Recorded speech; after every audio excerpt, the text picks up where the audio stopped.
Ya, baik. Assalamualaikum warahmatullahi wabarakatuh. Apa kabar para pelajar Nusantara? Alhamdulillah luar biasa. Baik, puji syukur kita kepada Allah Subhanahu wa taala karena pada kesempatan ini tugas belajar bisa kembali menemani kamu dalam pembelajaran IPA kali ini. Pada kesempatan kali ini sebelumnya Bapak ingin menyapa kamu semua ya. Dari mana saja yang sudah hadir, silakan bisa diketikkan nama dan kelasnya ya di kolom chat ataupun di kolom komentar ya. Bagaimana kabar kamu semua beserta keluarga? Oke, kita semua berdoa ya. Bapak semua doakan semoga kamu beserta keluarga tentu dalam keadaan sehat walafiat ya. Mudah-mudahan kamu semua beserta keluarga dalam keadaan sehat-sehat selalu. Amin ya rabbal alamin. Jangan lupa meski dalam kondisi pandemi, belajar tetap semangat, dan kalau kamu terpaksa harus keluar rumah, tetap gunakan protokol kesehatan ya, agar kita terhindar dari tersebarnya virus COVID-19 ya, kayak gitu ya. Mudah-mudahan semuanya terjaga dan terlindungi. Amin ya rabbal alamin. Baik, anak-anakku sekalian, pada kesempatan kali ini kita akan melanjutkan kembali bahasan kita. Kita akan membahas pada kesempatan ini satu tema yang cukup menarik. Ini adalah tentang kita. Ini adalah tentang diri kita. Ini adalah tentang ya kita semua ya, tentang aku, tentang kamu, tentang kita semua. Ya, diri kita sebagai manusia. Ya, kita hadir di muka bumi ini, kita bisa menghirup udara ini, kita bisa beraktivitas, kita bisa melakukan segala hal karena kita alhamdulillah bisa hidup ya di dunia ini. Namun, tahukah kamu bagaimana kita bisa hadir di dunia ini? Karena itu kita akan bahas materi yang sangat menarik ya, keajaiban penciptaan manusia ya. Jangan lupa sebelum masuk ke materi, subscribe dulu channelnya agar tidak ketinggalan informasi ya. Silakan bisa di subscribe Tugas Belajar, channel Tugas Belajar ini. Mudah-mudahan bermanfaat. Boleh like, boleh share ke teman-teman kamu yang lain. Baik, para pelajar Nusantara semua, kita akan langsung saja. Ada satu pertanyaan yang menarik untuk dijawab oleh kita semua. Pernahkah kamu berpikir ya, bagaimana kita manusia bisa hadir ke dunia ini? Ya, bagaimana? Kayak gitu ya. Mungkinkah kita bisa hadir di dunia ini tanpa dari peran ayah dan ibu? Tiba-tiba kita hadir di dunia ini begitu saja gitu ya. Tentu sesuatu yang tidak mungkin ya, meskipun bagi Sang Pencipta tidak ada yang tidak mungkin ya, karena memang pada faktanya ada manusia yang dia tidak perlu ayah dan tidak perlu ibu ya, seperti Nabi Adam alaihissalam yang merupakan bapak dari semua manusia kayak gitu kan, yang kemudian dia diciptakan langsung oleh Allah Subhanahu wa taala. Namun diri kita tentu pasti membutuhkan sosok ayah dan membutuhkan sosok ibu. Karena itu kita bersyukur ya, kita lahir di dunia ini, kita berkumpul bersama ayah dan ibu. Bagi kamu yang ayah dan ibunya masih ada, alhamdulillah ya, peran dari ayah dan ibu sehingga kita terlahir diri kita kayak gitu ya. Ayah dan ibu melahirkan kita, ibu kita melahirkan kita, ayah berjuang untuk menghidupi kita, dan sampai kemudian akhirnya kita bisa sekolah dan seterusnya. Ya, kita patut bersyukur ya atas segala karunia yang telah diberikan oleh Sang Pencipta. Masih ingat usia kamu seusia adik kecil ini ya, dede bayi ini ya, begitu bahagianya ketika seorang ayah dan seorang ibu memiliki momongan ya, memiliki putra dan putrinya kayak gitu kan ya. Termasuk diantaranya adalah kamu semua. Kamu adalah para pelajar, anak-anak putra putri dari ayah dan ibu yang semuanya mengharapkan putra dan putrinya adalah baik-baik saja kayak gitu kan. Kamu adalah anak kebanggaan dari ayah dan ibumu tentunya ya. Oleh karena itu jangan sampai kemudian kita kecewakan mereka begitu ya. Baik, pernahkah kamu berpikir bagaimana ibu dapat mengandung? Ya, kita terlahirkan dari ibu, kayak gitu kan. Dan bagaimana ibu dapat mengandung? Apakah ibu dapat mengandung tanpa kehadiran ayah, kayak gitu ya? Nah, ini seperti digambar di samping ya, sosok ibu yang mengandung bayi, gitu ya, selama 9 bulan. Kita manusia berada dalam kandungan ibu, sangat luar biasa ya.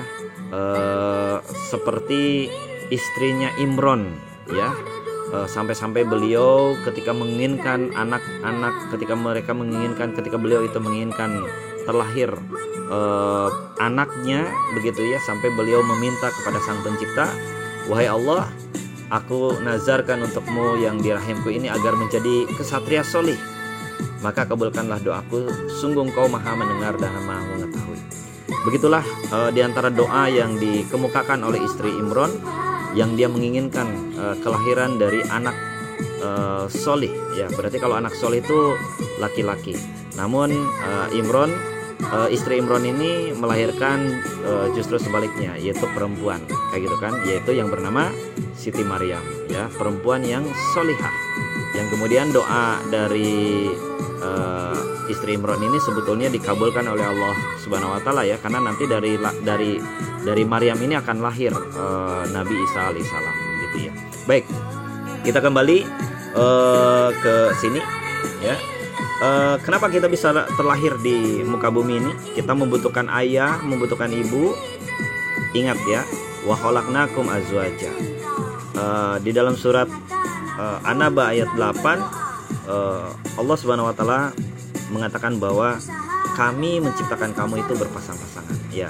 Kita sudah diciptakan berpasang-pasangan. Sang Pencipta menciptakan segala hal berpasang-pasangan.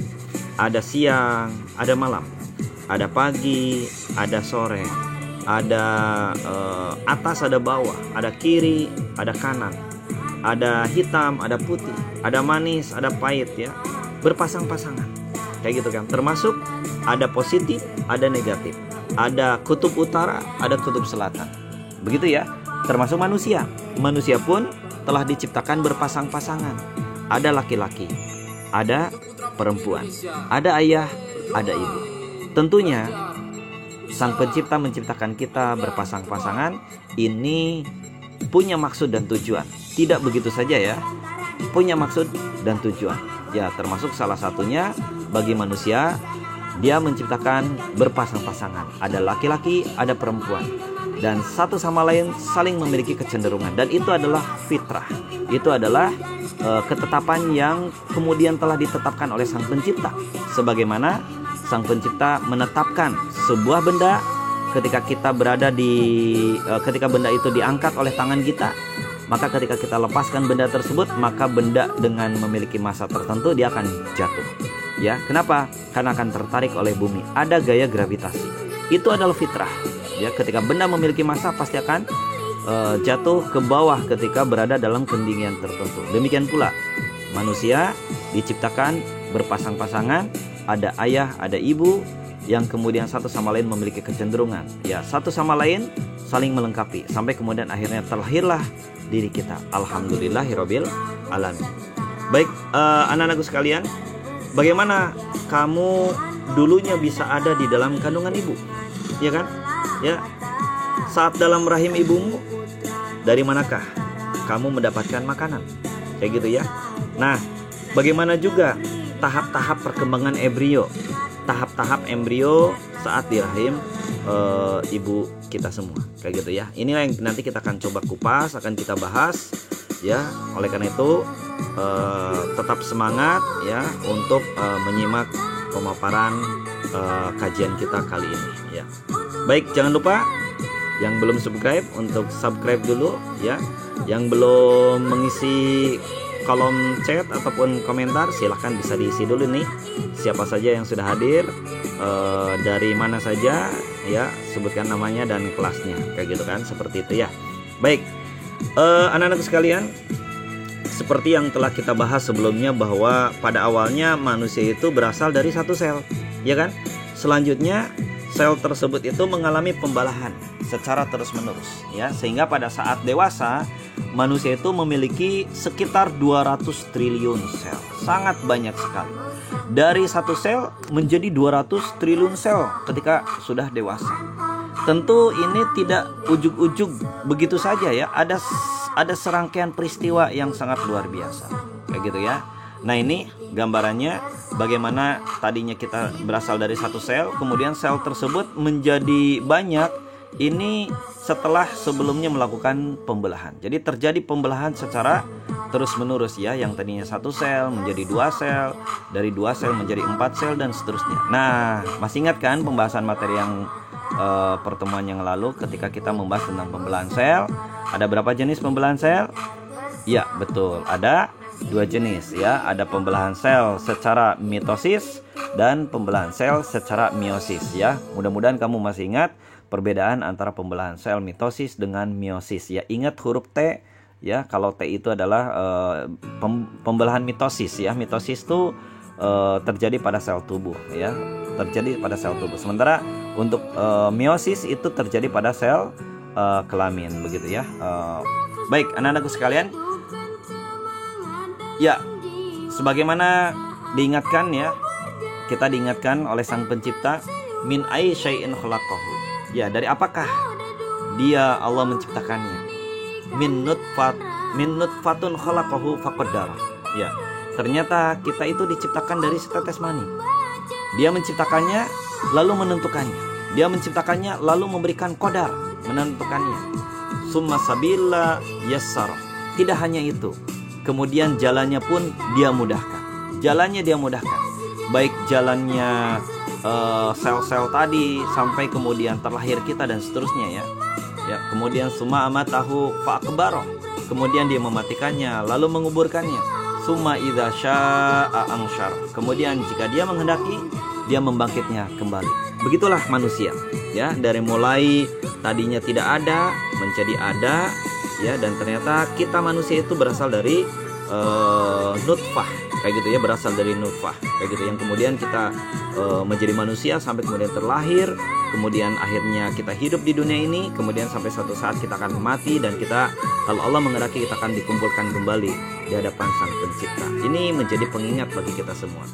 Baik, tahukah kamu apa itu spermatogenesis ya? Di dalam bab ini kita akan ketemu dengan istilah spermatogenesis ya. Ada spermatogenesis, ada oogenesis. Jadi pada anak laki-laki ya yang berusia 13 atau 14 tahun, testis itu mulai memproduksi sel kelamin laki-laki yang disebut dengan sperma. Ya, selain itu juga dia akan memproduksi hormon testosteron kayak gitu. Nah, proses pembentukan sperma ini yang disebut dengan spermatogenesis atau sel kelamin bagi laki-laki, yaitu ya pembentukannya yang disebut dengan spermatogenesis. Dan ini terjadi di testis. Ya, jadi kalau ada soal di mana terjadinya spermatogenesis, maka jawabannya adalah di testis. Proses pembentukan sperma ini bermula dari sel induk. Ya, sel induk sperma atau yang disebut dengan spermatogonium. Nah, spermatogonium ini 2N, artinya dia diploid. Ya, artinya dia berpasangan. Kayak gitu ya, kromosomnya dia berpasangan. Nah, selanjutnya sel spermatogonium ini dia membelah secara mitosis. Nah, ingat ya, pembelahan mitosis. Jadi ini masih mitosis ya, artinya pembelahan tersebut itu sifatnya masih sama dengan induknya. Ya, dia membentuk sel spermatosit primer. Nah, membentuk sel spermatosit primer ini jumlahnya 2N, masih tetap 2N karena dia mitosis begitu ya.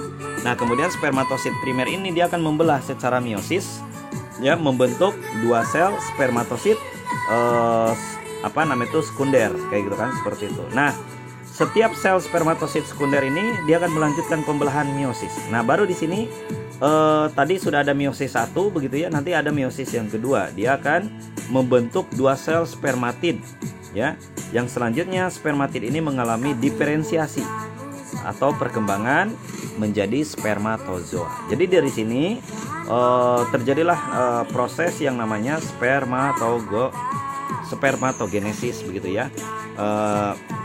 Nah, ini kita lihat diagramnya. Jadi ini diagramnya mulai dari spermatogonium, ini masih 2N, ini terjadi mitosis. Kemudian spermatosit primer, ya, ini masih 2N, masih diploid, yang kemudian membelah dengan pembelahan meiosis 1, dia menjadi spermatosit sekunder, ya, dengan jumlahnya separuh dari induknya, ya. Kalau yang ini 2N, maka spermatosit sekunder ini jumlahnya adalah NN. Kemudian masing-masing spermatosit sekunder pun akan melakukan pembelahan secara meiosis kedua menjadi spermatid, yang kemudian dia N juga haploid, ya, sudah haploid, yang kemudian masing-masing spermatid ini akan berdiferensiasi menjadi spermatozoa, begitu ya. Inilah proses spermatogenesis, kayak gitu ya. Ini untuk mengingatnya gampang ya. Mengingatnya kamu tinggal ingat bagian belakangnya saja. Ya, ini ada spermatogonium, ada id, ada ide, ada zoa, ya. Kalau boleh Bapak sharekan, kamu bisa mengingat dengan kata-kata ummit, ya, ummitidjoa, kayak gitu ya, ummitidjoa, ya, urutannya itu. Jadi spermatogonium, spermatosit primer, spermatosit sekunder, spermatid, dan sperma joa, ya. Begitu ya, untuk mengingatnya barangkali biar mudah diingat. Baik. Nah, bagaimana dengan hormon testosteron? Nah, hormon testosteron ini memiliki banyak fungsi. Antara lain, dia mengatur perkembangan dan fungsi alat kelamin laki-laki, serta mengatur perkembangan ciri-ciri kelamin sekunder laki-laki. Jadi,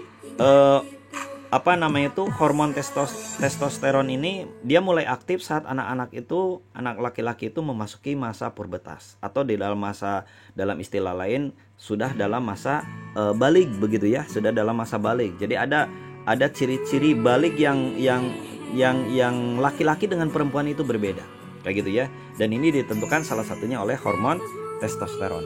Bagi kamu yang sudah balik, kalau mungkin kamu pernah ngaji, begitu ya, maka masa balik itu sebetulnya kamu sudah punya tanggung jawab, sudah sampai pada akal, gitu ya, akil balik. Artinya kamu sudah punya buku catatan masing-masing, kamu bertingkah laku, sudah punya buku catatan masing-masing, akan diminta pertanggungjawaban kelak di akhirat. Ya, jadi sudah punya beban tanggung jawab. Karena itu sejak kecil kamu sudah harus mempersiapkan diri, ya. Bagi kamu yang remaja, yang mungkin kamu sekarang sudah masuk fase balik, maka kamu sudah mulai belajar untuk mandiri, ya, bertanggung jawab dan sebagainya. Baik, nah kita lanjutkan ke oogenesis. Apa itu oogenesis? Nah, oogenesis, ya betul. Oogenesis itu adalah proses pembentukan sel telur, kayak gitu ya. Jadi sel kelamin perempuan itu ini disebut dengan ovum atau sel telur, ya. Proses pembentukan sel telur ini disebut dengan oogenesis. Oogenesis ini terjadi di ovarium, ya. Ovarium ini diawali dengan huruf O, ya. Jadi untuk mengingatnya gampang, ya. Ingat saja huruf O. O itu kan seperti telur, ya, makanya disebut dengan sel telur, gitu ya. Nah, oogenesis ini terjadi di ovarium. Oogenesis ini dimulai pada saat seorang perempuan itu berada dalam kandungan. Jadi ketika si anak perempuan itu berada dalam kandungan, oogenesis sudah terjadi. Sel primordial akan membelah secara mitosis, ya, membentuk oogonium. Jadi nanti sel-sel awalnya itu akan membentuk oogonium yang dia itu diploid 2N. Oogonium ini membelah secara mitosis membentuk oosit primer, ya, atau 2N. Nah, lalu kemudian oosit primer dia akan membelah secara meiosis 1 dan menghasilkan 2 sel yang ukurannya tidak sama. Nah, di sini perbedaannya dengan spermatogenesis. Di oogenesis itu oosit primernya, yang primernya itu akan membelah secara meiosis yang satu, dan dia menghasilkan 2 sel yang ukurannya tidak sama. Kalau di spermatogenesis kan sama. Nah, kalau di sini tidak sama. Ya, yang pertama ada oosit sekunder yang dia berukuran besar, dan yang kedua itu disebut dengan polosit atau badan polar primer yang ukurannya kecil. Nah, kemudian oosit sekunder ini akan melanjutkan pembelahannya, yaitu melalui meiosis yang kedua, sehingga terbentuk ootit dan badan polar sekunder. Begitu pula badan polar primer itu akan membelah menghasilkan 2 badan polar sekunder, yang pada akhirnya ootit itu akan berkembang menjadi ovum, kayak gitu ya. Nah, seperti apa gambarnya? Kita lihat proses pembentukan sel telur atau oogenesis ini diawali dari tadi ya, di masa kandungan itu sel-sel primordial dia akan berubah menjadi oogonium yang di sini 2N. Ini terjadi pada waktu anak perempuan masih dalam kandungan ya, sampai ke oosit primer. Nah, setelah oosit primer di masa di oosit primer gitu ya. Nah, ini dia akan berubah melakukan pembelahan menjadi oosit sekunder yang besar dan polosit yang badan polar, kayak gitu ya. Nanti yang oosit sekunder, masing-masing oosit sekunder itu juga akan melakukan pembelahan secara meiosis, satu menjadi badan polar ya, menjadi polosit, dan yang satu lagi menjadi ootit. Jadi dia hanya menghasilkan satu, sampai kemudian ootit ini akan berdiferensiasi menjadi ovum. Ya, dari sini kita bisa tahu bahwa sel kelamin untuk perempuan itu dia akan menghasilkan satu saja, gitu kan, yaitu satu sel telur, kayak gitu kan, seperti karena yang lainnya itu akan menjadi polosit atau badan polar, kayak gitu kan. Itu ya yang membedakannya dengan spermatogenesis, kayak gitu. Baik anak-anakku sekalian, maka di sini dikatakan setiap bulan ya, ovum itu yang matang itu akan dilepaskan. Nah, proses pelepasan sel telur dari indung telur ya, dari indung telur atau dari ovarium itulah yang disebut dengan ovulasi. Jadi ada ovulasi ya. Nah, ini ovulasi ini biasanya setiap ovarium itu bergiliran melepaskan ovum atau sel telur setiap bulannya, kayak gitu ya. Nah, ovarium ini juga menghasilkan hormon perempuan, yaitu estrogen dan progesteron. Jadi kalau laki-laki tadi hormonnya testosteron ya, sementara kalau untuk perempuan itu adalah estrogen dan progesteron, kayak gitu ya, seperti itu. Nah, hormon inilah yang mengatur siklus menstruasi dan juga mengatur perkembangan ciri-ciri kelamin sekunder pada perempuan, kayak gitu. Nah, ada pertanyaan, apa yang akan terjadi apabila sel telur yang terdapat pada tuba falopi ya, ketika nanti masuk ke tuba falopi gitu ya, itu tidak dibuahi gitu. Apa yang akan terjadi? Nah, maka muncullah pertanyaan ya, istilah yang sudah familiar di kalangan perempuan, yaitu menstruasi atau head gitu. Apa sih menstruasi? Ya gitu ya.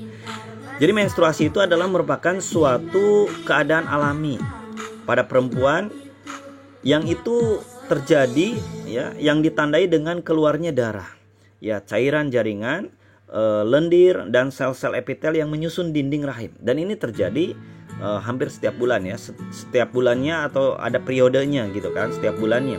Nah, menstruasi atau head ini terjadi apabila sel telur itu tidak dibuahi oleh sel sperma, kayak gitu ya. Nah, siklusnya, untuk siklus menstruasi ini dibagi menjadi beberapa fase ya. Ada 3 fase. Yang pertama adalah fase menstruasi. Nah, pada fase ini hormon follicle stimulating hormone atau FSH itu memicu perkembangan folikel dalam ovarium, di mana pada proses perkembangan folikel ini ada beberapa folikel yang berkembang, tetapi hanya ada satu folikel yang dapat terus berkembang tiap bulannya. Nah, pada saat ini dinding rahim luruh dan seorang perempuan itu mengalami menstruasi. Nah, itu untuk fase yang pertama, jadi fase menstruasinya, kayak gitu ya. Kemudian yang kedua, fase kedua itu adalah fase proliferasi. Nah, fase ini ditandai dengan menebalnya dinding rahim.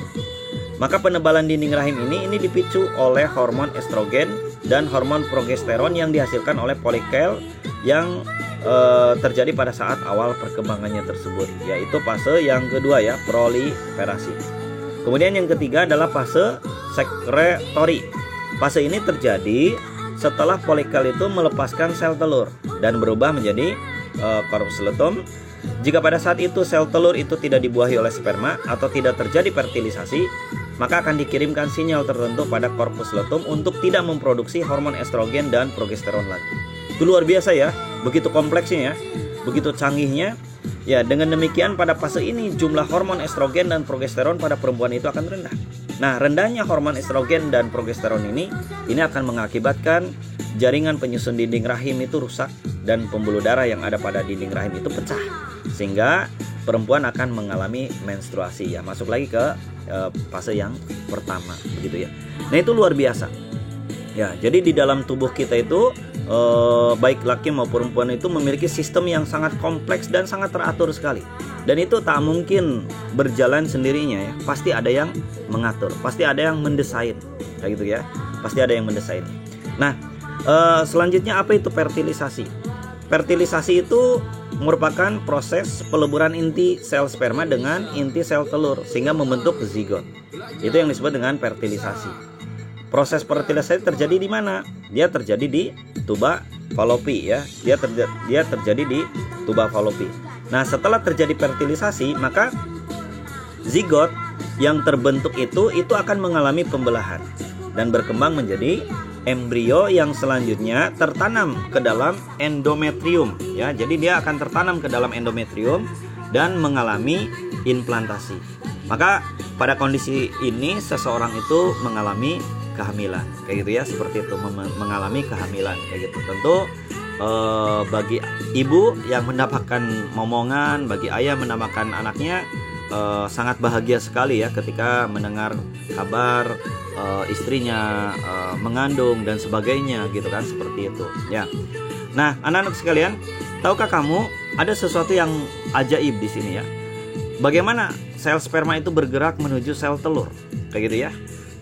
Padahal sel sperma tersebut itu tidak memiliki mata, tidak memiliki otak begitu ya, tapi dia bisa bergerak menuju sel telur. Nah, ternyata sel sperma itu menggunakan flagela ya. Ada flagela yang dia itu bergerak memutar sebagai baling-baling untuk menggerakkan tubuh dalam cairan yang ada pada tuba falopi untuk menuju ke sel telur.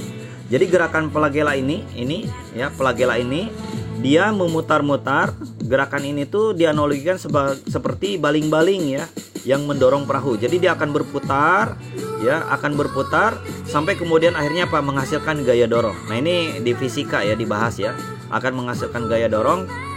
Kemudian kepalanya pun berbentuk seperti ini sampai kemudian akhirnya dia bisa bergerak menuju target yang kemudian ditujunya begitu ya. Itu luar biasa.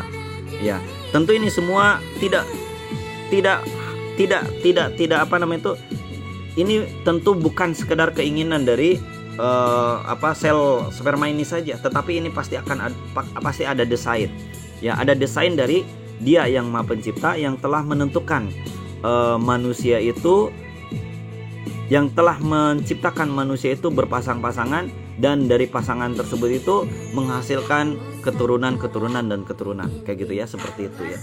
Karena itu kita selalu ingat kepada Sang Pencipta, bersyukur atas segala karunia yang telah diberikan kepada kita sampai kemudian akhirnya terlahirlah kita, kayak gitu ya. Baik para pelajar semuanya, bagaimana sperma dapat menemukan lokasi sel telur, gitu ya. Ada beberapa mekanisme sel sperma ini dapat menemui sel telur. Nah, sel sperma ini dapat menemukan lokasi sel telur itu karena memang sel telur itu menghasilkan senyawa kimia yang berupa hormon progesteron, kayak gitu. Jadi ada senyawa kimia hormon progesteron. Selain itu juga karena adanya sensor panas ya. Artinya suhu tuba falopi atau tempat sel telur berada itu lebih tinggi dibandingkan dengan suhu tempat penyimpanan sperma. Sehingga sel sperma tersebut tuh dia bergerak menuju ke lokasi sel telur ya.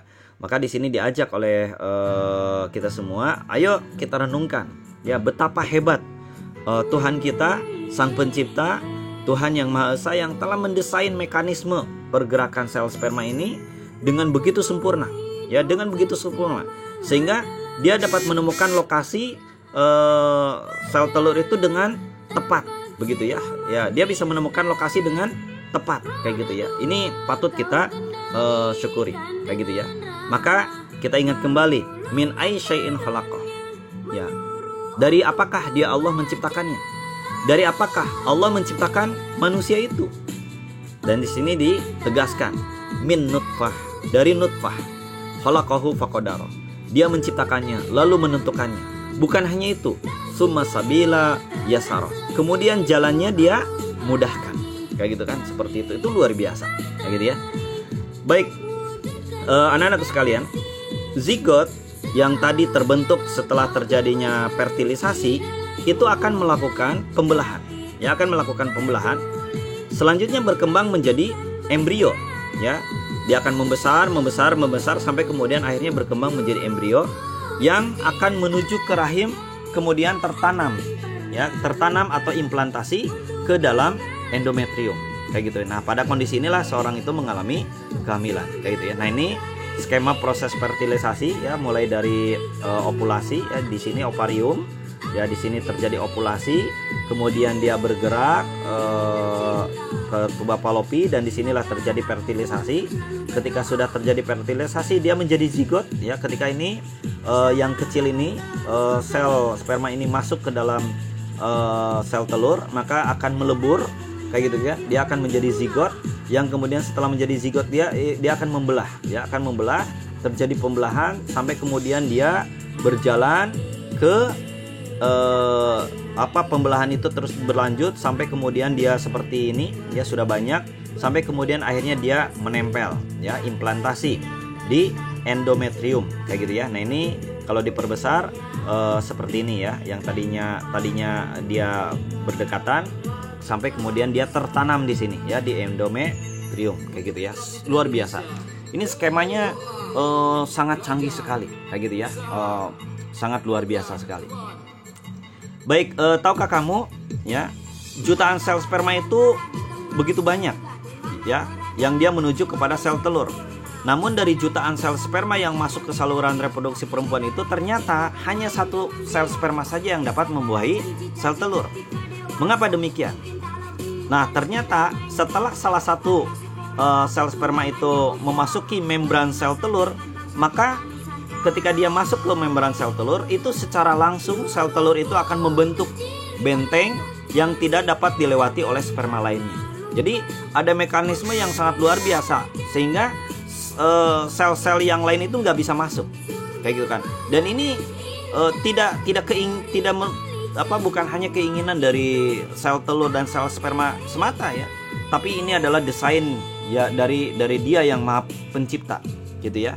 Oleh karena itu, yuk kita renungkan betapa hebat Tuhan yang Maha Esa yang telah mendesain proses fertilisasi ini.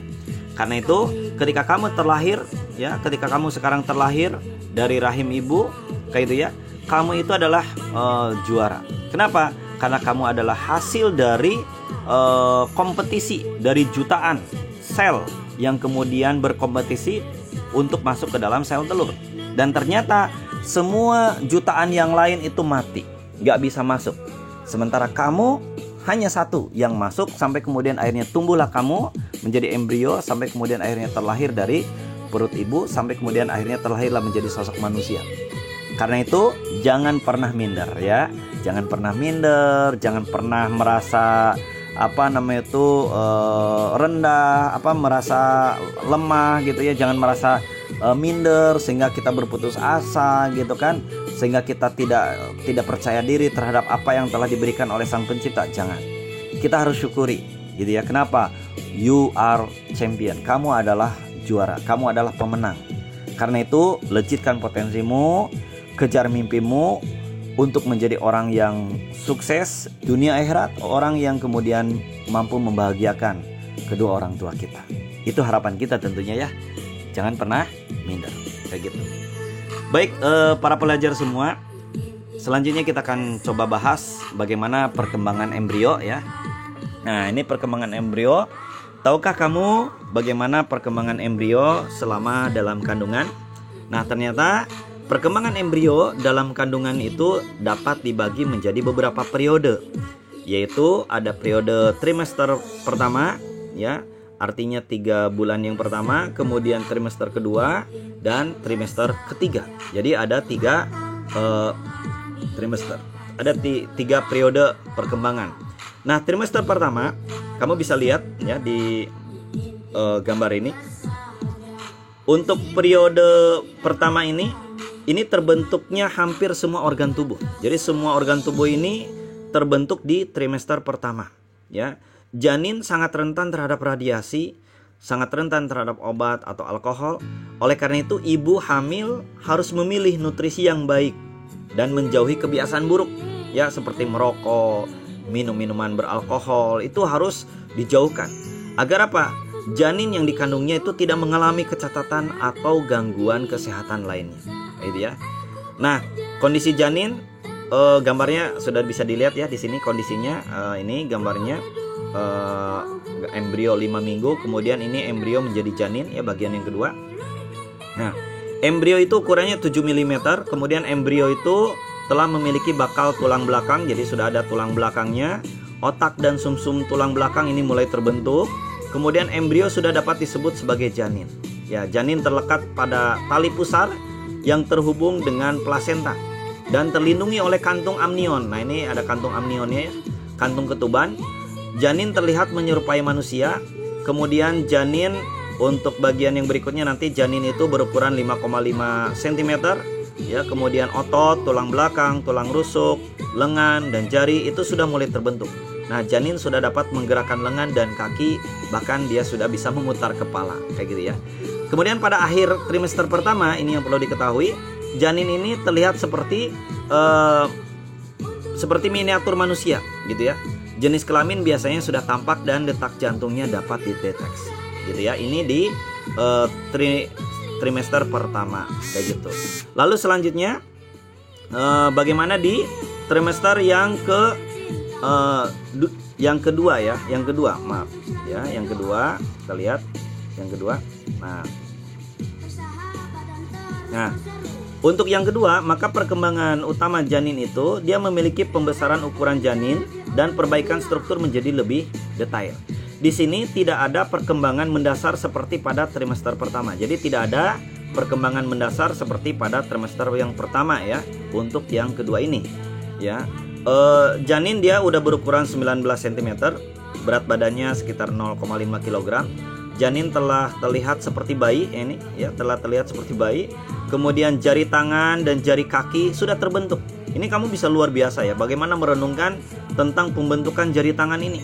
Ini kan awalnya sel-sel itu kan menyatu begitu ya.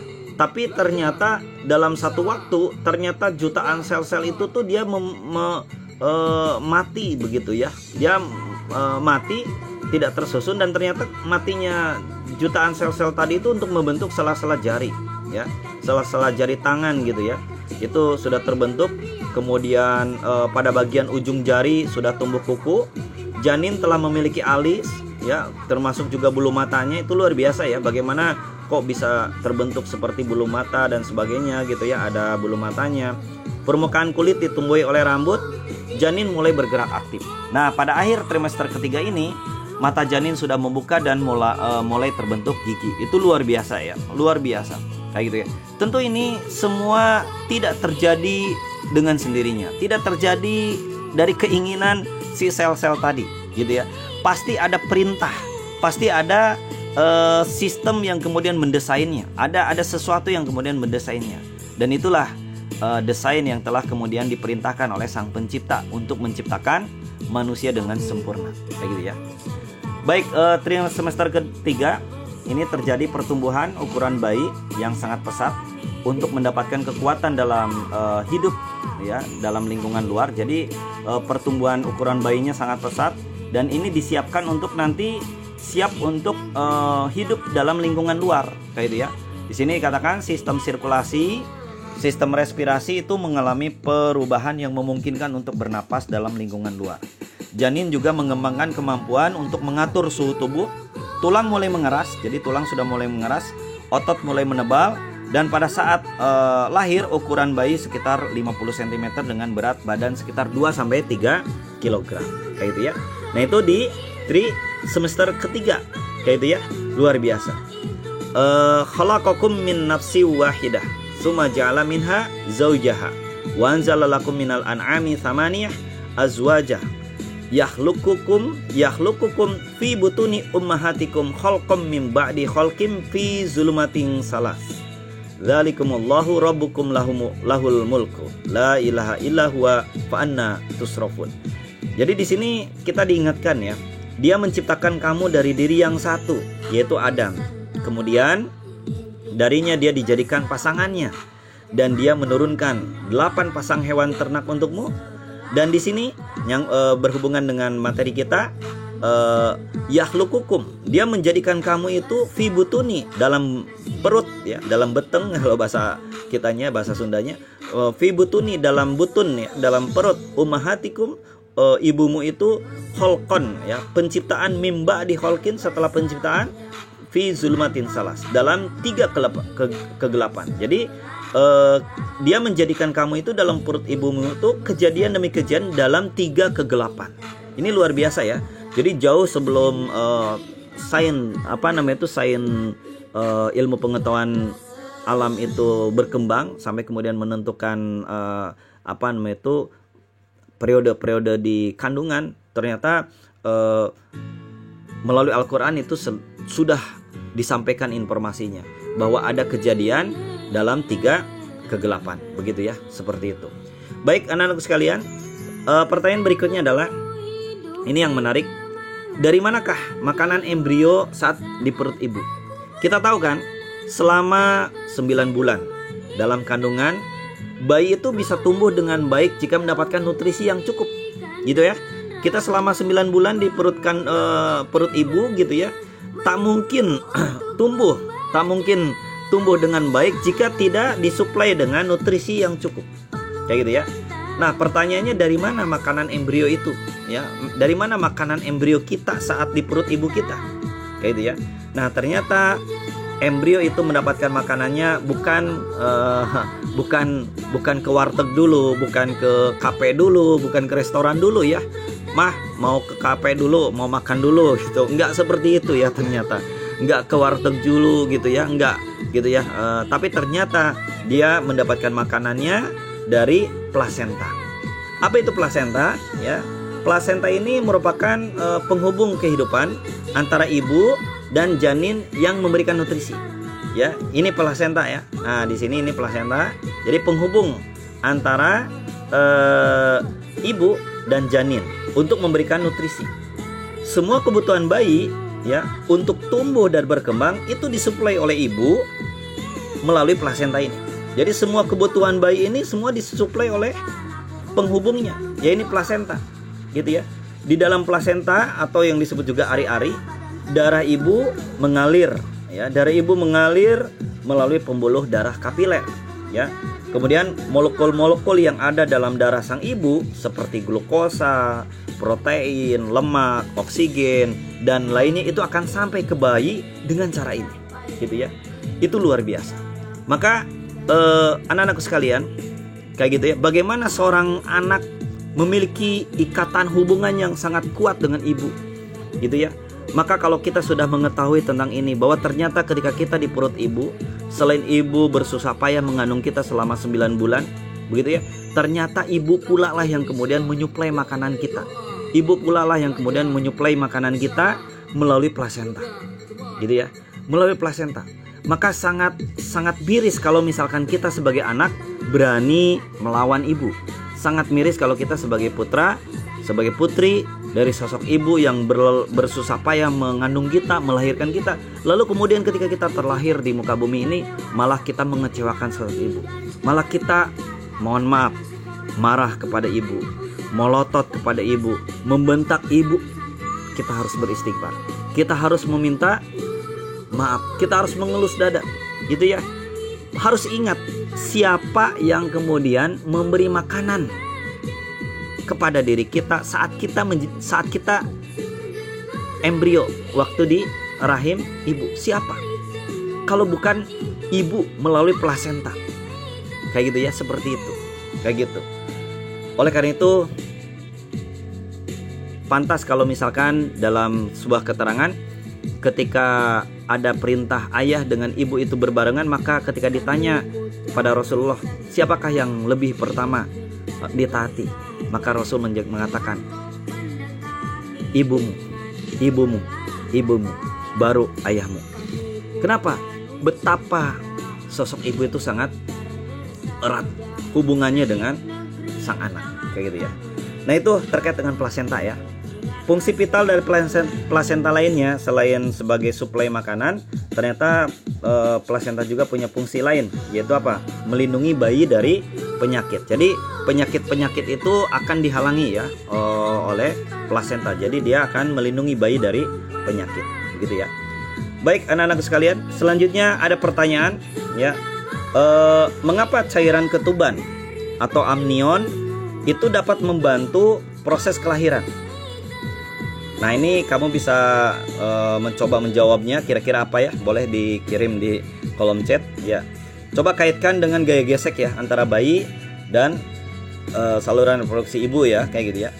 Kemudian yang kedua, mengapa cairan ketuban itu berfungsi sebagai pendeteksi kelainan keturunan atau genetik pada janin. Jadi ternyata ketuban juga dia bisa berfungsi untuk mendeteksi kelainan keturunan ya, kayak gitu ya. Jadi ada beberapa fungsi dari cairan ketuban ya. Cairan ketuban yang ada di perut ibu saat mengandung itu tidak ujug-ujug ya. Ternyata itu ada fungsinya. Yang pertama apa fungsinya? Memberikan ruang gerak. Ya jelas, dengan adanya cairan maka sang embrio itu bisa bergerak kemana-mana gitu ya. Bayangkan kalau nggak ada cairan, maka mungkin bentuk sang embrio tersebut tuh akan terlihat tonjol-tonjolnya gitu ya, dan bergeraknya pun akan susah gitu kan, seperti itu. Tapi kalau ada cairan dia akan mudah bergerak. Kemudian yang kedua, cairan ketuban itu juga berfungsi untuk melindungi ya. Jadi sebagai pelindung janin dari benturan gitu ya. Jadi sebelum membentur ke sana kemari ketika ibu tidur ke kiri ke kanan gitu ya, atau misalkan berdiri, jongkok dan sebagainya, maka ketika ibu bergerak, janin kita itu tidak akan berbenturan dengan benda-benda yang membahayakan dirinya gitu ya. Kenapa? Karena ada cairannya kayak gitu. Ya, seperti kamu memasukkan benda di balon yang ada air gitu loh. Maka itu digerak-gerakan kemana si benda yang ada di cairan balon tersebut tidak akan berbenturan secara keras terhadap benda-benda lain. Yang ketiga, fungsi dari cairan amnion itu adalah sebagai cadangan cairan dan nutrisi bagi janin. Jadi ada nutrisi bagi janin. Kemudian yang keempat juga menjadi inkubator atau pengatur suhu alami. Yang kelima, fungsinya itu adalah membantu proses kelahiran. Nah, jadi membantu proses kelahiran. Bayangkan kalau cairan ketubannya nggak ada, gitu ya, maka proses kelahirannya wah akan luar biasa sakitnya sang ibu begitu ya. Tapi dengan cairan ketuban ini itu akan memudahkan, kayak gitu. Kemudian yang keenam, dia sebagai pendeteksi kelainan keturunan, ya, atau kelainan keturunan genetik ya pada janin. Jadi ketika ingin mengetahui kelainan keturunan itu bisa dideteksi dari genetik dari cairan ketubannya, karena itu mewakili dari genetik pada janin begitu ya, seperti itu. Nah, baik anak-anak sekalian, selanjutnya bagaimana dengan bayi kembar? Siapa nih di antara kamu yang kembaran gitu ya, yang kembaran atau punya adik yang kembar atau punya tetangga yang kembaran, ada nggak? Kayak gitu ya. Yang kembaran, ternyata kalau kita lihat yang kembaran itu mirip ya, bukan hanya mirip, apa ya namanya tuh, kita hampir tidak bisa membedakan ya, mana si A mana si B.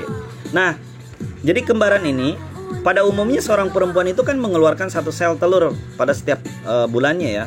Namun pada beberapa kasus ternyata perempuan itu dapat mengeluarkan lebih dari sel telur dalam satu bulan. Nah, jika di setiap sel telur yang dikeluarkan tersebut dapat dibuahi dengan baik oleh sperma, maka setiap sel telur itu akan berkembang menjadi embrio. Nah, setelah terjadi pembuahan, masing-masing zigot itu akan mengalami pembelahan. Kemudian hidup di dua kantung ketuban yang berbeda. Meski demikian, janin dia memiliki plasenta dan tali pusat sendiri-sendiri. Nah, kembar yang seperti ini yang disebut dengan kembar dizigot. Jadi kalau kembar dizigot itu biasanya tidak memiliki wajah yang mirip ya, tapi dia itu tampak seperti adik dan kakak gitu ya. Jenis kelaminnya juga tidak sama, kadang bisa sama, kadang berbeda gitu. Itu kalau di kasus tertentu ya. Di kasus yang lainnya, apa namanya itu, satu sel telur dengan satu sel sperma itu membuahi gitu ya. Kemudian dia itu terjadi pembelahan ketika sudah menjadi zigot gitu ya, sampai kemudian akhirnya terdiri dari dua kantong amnion yang terpisah ya, yang kemudian terdiri dari plasenta yang sama. Nah, yang ini yang disebut dengan kembar identik. Nah, kalau kembar identik itu ini semua mirip ya, bentuk dan wajahnya mirip. Sedangkan kembar yang tadi itu tidak mirip ya, karena dia berada di plasenta yang berbeda gitu ya. Ininya juga sel telur dengan sel spermanya pun ada dua begitu ya. Nah, itu tentang kembar. Baik, selanjutnya tentang kesehatan organ reproduksi manusia. Nah, ini perlu kalian tahu ya, bahwa banyak penyakit pada sistem reproduksi manusia itu ada keputihan ya, ada keputihan ini disebabkan oleh infeksi jamur. Kemudian juga ada gonore ya, ini oleh kencing nanah. Ini keluarnya nanah dari saluran kencing ini disebabkan oleh infeksi bakteri atau Neisseria gonorrhoeae. Kemudian ada sipilis ya atau raja singa. Ini timbulnya luka pada alat kelamin gitu ya, dan seterusnya. Ini disebabkan oleh bakteri Treponema pallidum ya. Nah, ini pencegahannya dengan cara menjaga kelembaban alat kelamin untuk keputihan, pencegahan dengan cara menghindari kontak hubungan seksual dengan penderita ya, ini untuk gonore. Kemudian untuk sipilis ini juga sama ya, menghindari kontak langsung antara luka dan seterusnya kayak gitu ya. Nah, selain itu nah ini gambarnya bakteri Neisseria gonorrhoeae ya, kerusakan mata pada penderita GO kayak gitu. Sedangkan yang ini Treponema pallidum ya, gejala penyakit pada penderita sipilis kayak gitu ya. Selanjutnya ada AIDS. AIDS ini disebabkan oleh virus ya, virus yang dia menyerang sistem kekebalan tubuh. Pencegahannya tidak menggunakan jarum suntik secara bersamaan dan menghindari pergaulan bebas begitu ya. Kemudian herpes genitalis ya, dia timbulnya bintil-bintil berisi cairan. Ini disebabkan oleh virus herpes ya, virus herpes. Kemudian ada juga prostatitis. Ini disebabkan oleh infeksi bakteri Escherichia coli dan atau juga oleh non bakteri kayak gitu ya. Ini ditandai dengan adanya inflamasi pada kelenjar prostat. Pencegahannya dengan cara mengurangi aktivitas yang menyebabkan iritasi pada prostat ya, seperti duduk dalam waktu yang lama. Ada juga penyakit epididymitis ya, penyakit yang ditandai dengan peradangan pada epididymis ya. Ini disebabkan oleh iritasi zat kimia dan seterusnya kayak gitu ya. Untuk apa namanya itu, ini gambarnya yang virus ya, virus HIV, penderita HIV/AIDS. Upaya pencegahan penyakit reproduksi ya, untuk perempuan ini seperti ini, untuk laki-laki juga seperti ini. Tapi semuanya ya, jauhi pergaulan bebas ya, tingkatkan iman takwa, kita selalu jaga agar kita terhindar dari upaya apa namanya itu, dari penyakit reproduksi ini kayak gitu ya, seperti itu. Baik anak-anakku sekalian, itu untuk materi kita kali ini.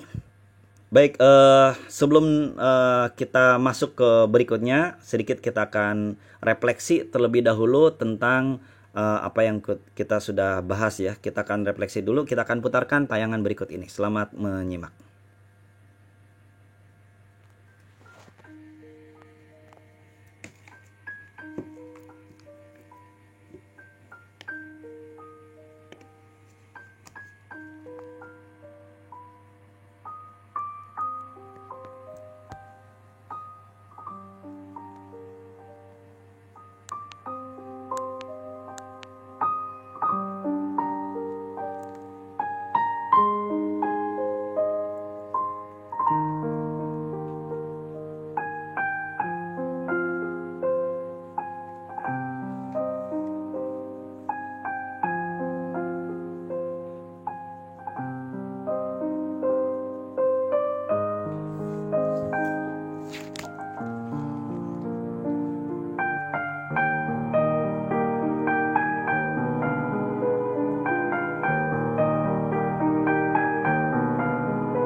Ya, kehadiran kita di dunia ini anak-anak tidak lepas dari peran ayah dan ibu. Sosok ibu dengan bersusah payah mengandung kita selama 9 bulan.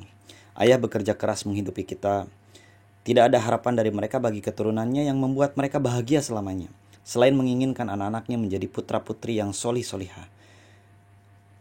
Peluklah mereka selagi masih ada. Tekadkan untuk memberi senyuman selalu. Mari kita wujudkan harapan mereka menjadi pribadi yang berguna dan berbakti, menjadi pribadi yang solih dan solihah. Yuk kita berdoa ya untuk ayah dan ibu kita. Oke? Mohon ya Rab, ibu saya mengandung saya dalam lelahnya ya Allah, bertarung dengan kematiannya ya Rab. Ayah saya mencari peluh keringatnya untuk memberikan kebaikan bagi saya saat tumbuh ya Rab. Saya mohon kepadamu ya Allah, berikan kesempatan ya Allah, agar saya dapat membahagiakan kedua orang tua saya. Mohon ya Allah, berikan jalan supaya keduanya dapat hidayah. Engkau satukan kami dengan kehendak-Mu di dunia ya Rabb. Engkau satukan di kami ya Allah. Engkau tetapkan dia jadi ibu saya ya Allah. Engkau pilih dia jadi ayah saya ya Allah. Engkau satukan saat di dunia ya Allah.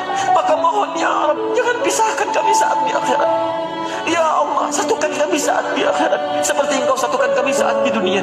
Saya tidak kuat ketika melihat air mata ibunda saya dibawa ke dalam neraka. Saya tidak kuat ketika dipisahkan dengan ayahanda saya ya Allah. Jika dengan semua usaha saya ini ya Rabb, saya sudah tahajud, saya sudah membaca Al-Quran, saya sudah memohon putus harapan, tidak juga Engkau kabulkan, maka mohon tunjukkan kepada saya dengan cara apa lagi saya mesti bermohon kepada-Mu. Baik anak-anak sekalian, amin ya rabbal alamin. Semoga kita menjadi anak yang baik, berbakti kepada ayah dan ibu kita. Itu saja untuk pertemuan kita kali ini. Terima kasih. Yang benar dari Yang Maha Kuasa, yang salah dari saya sendiri.